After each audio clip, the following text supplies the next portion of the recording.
Yes, I'm sure. I know what I'm doing now. I promise. Who's interviewing who? Do you know what you're doing? Yes, I'm gonna know what I'm doing. I love that if I look straight ahead, I can't see the camera because of the blind spot. Right. Well, I mean, like you look fine, so.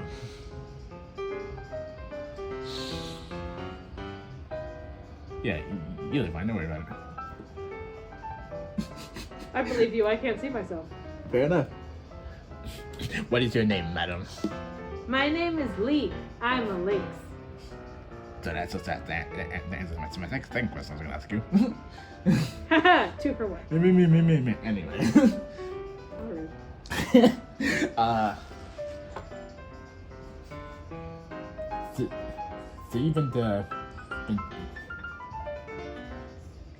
So you've been to many furry cons, right?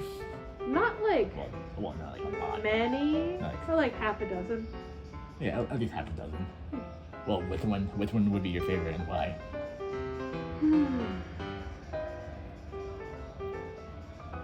Well, I guess I kind of have like a top 3. One of them was the very first FurCon I went to was out in Portland, Oregon. It's called Furlandia. It's a very small con, but that has to be one of my favorites because it was the first FurCon I ever went to. It was because I got into the furry fandom in 2020 during COVID. So nothing was happening. I'm watching all these videos online with people going to FurCons, and I'm like, I want to do that. I want to go to one. So like the first one I got to go to was in spring 2022.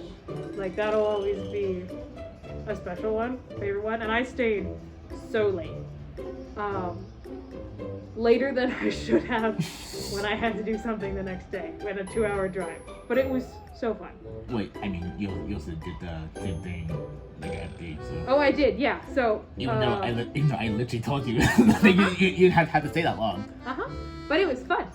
Furrydelphia is also one of my favorites because that was the first FurCon I ever went to with an actual friend in the furry convention being there that I knew was going to be there ahead of time, not someone like I met at the con. Right.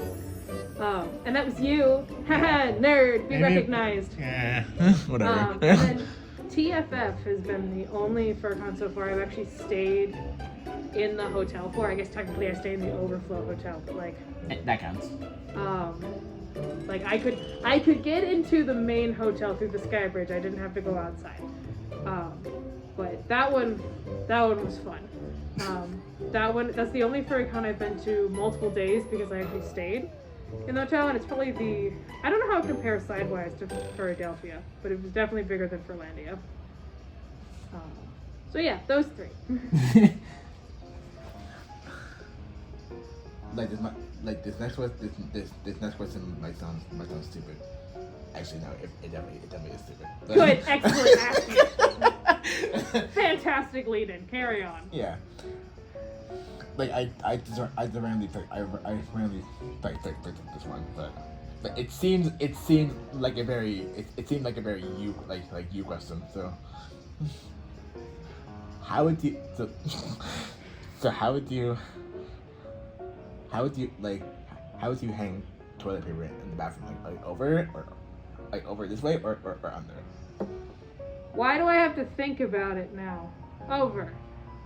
Are you sure? Yes. Yes, I'm positive that's how I hang toilet paper in the bathroom.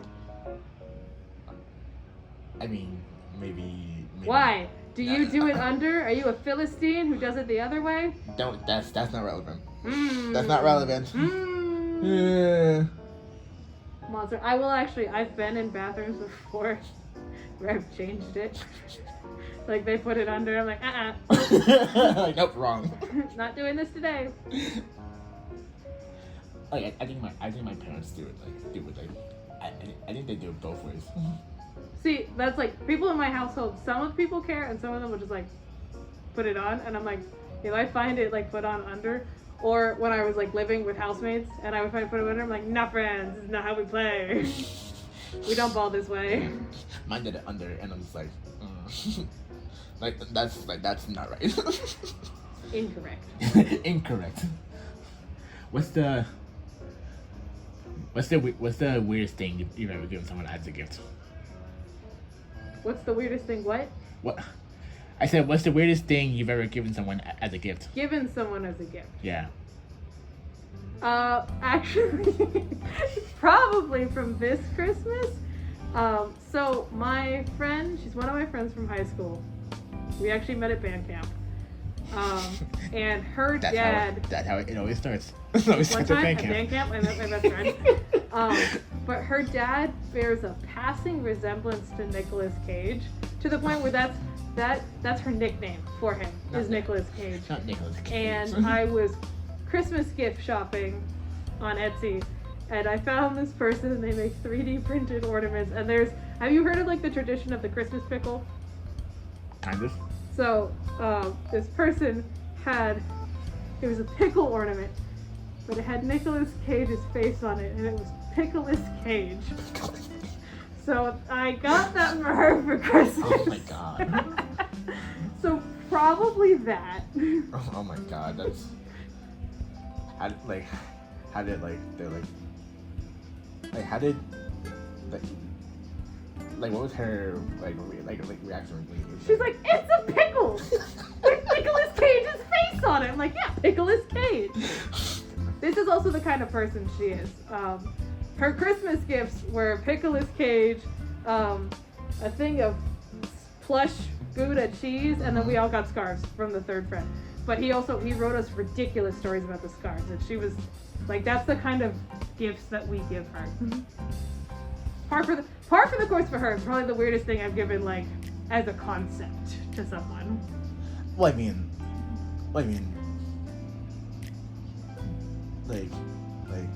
Do you want to Pickleous Cage ornament? No. No, of course not. No. But I'm just saying it. Like it feels like something you would do. So that was like kind of why, like I asked, like I looked at the random list of questions. I saw that one. I'm just like this seems like a you question. So I'd have to think harder about like the second weirdest thing, but like that's the first one that comes to mind. Well, speaking of weird things, actually no, I don't know. Speaking of weird things, it's you. Shut up. Shut up. As if you're not. Yes, you heard me. How dare you? Well, since the year is ending, what's your goal or resolution for next year?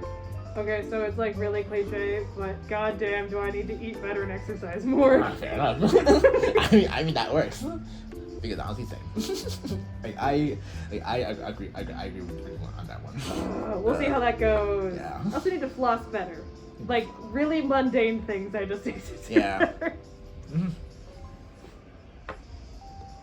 Okay, yeah, that's it for my script. I'm sorry. For your script. My very half-assed script. You weren't even gonna write one, so you know, like it's better than the initial. I know, but even if I wrote one, I would not do it. I would not like go through it. You need like a good ending. What would you even want? What would even be a good ending for this? Like you need like a question that definitely sounds like something you would ask at the end of an interview. Fuck, I don't know. Let me look. I mean, like I figured like the New Year's resolution. Yeah, for this it works really well. Okay, cool. For specifically tonight, it works really well. Yeah, for Tuesday tonight. I don't know otherwise.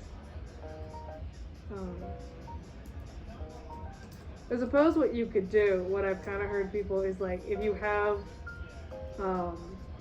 enough questions, you kind of just like randomize them, but you always have like the same one you ask at the end, and like how you lead into is like, so this is how I end all of my interviews. And then you. Okay. So like one of them is a podcast I was listening to. At the end of theirs, they always ask, what's the weirdest thing either on your desk or in your desk drawer? And they lead in, it's like we always ask people at the end this question. So like something like that. And then it's like, well, thank you for your time, and the normal lead off things. Yeah. Okay, well, thank you for your time, Leigh. You're welcome. It's very nice talking to you. Yeah. Have a happy New Year. Happy New Year to you too.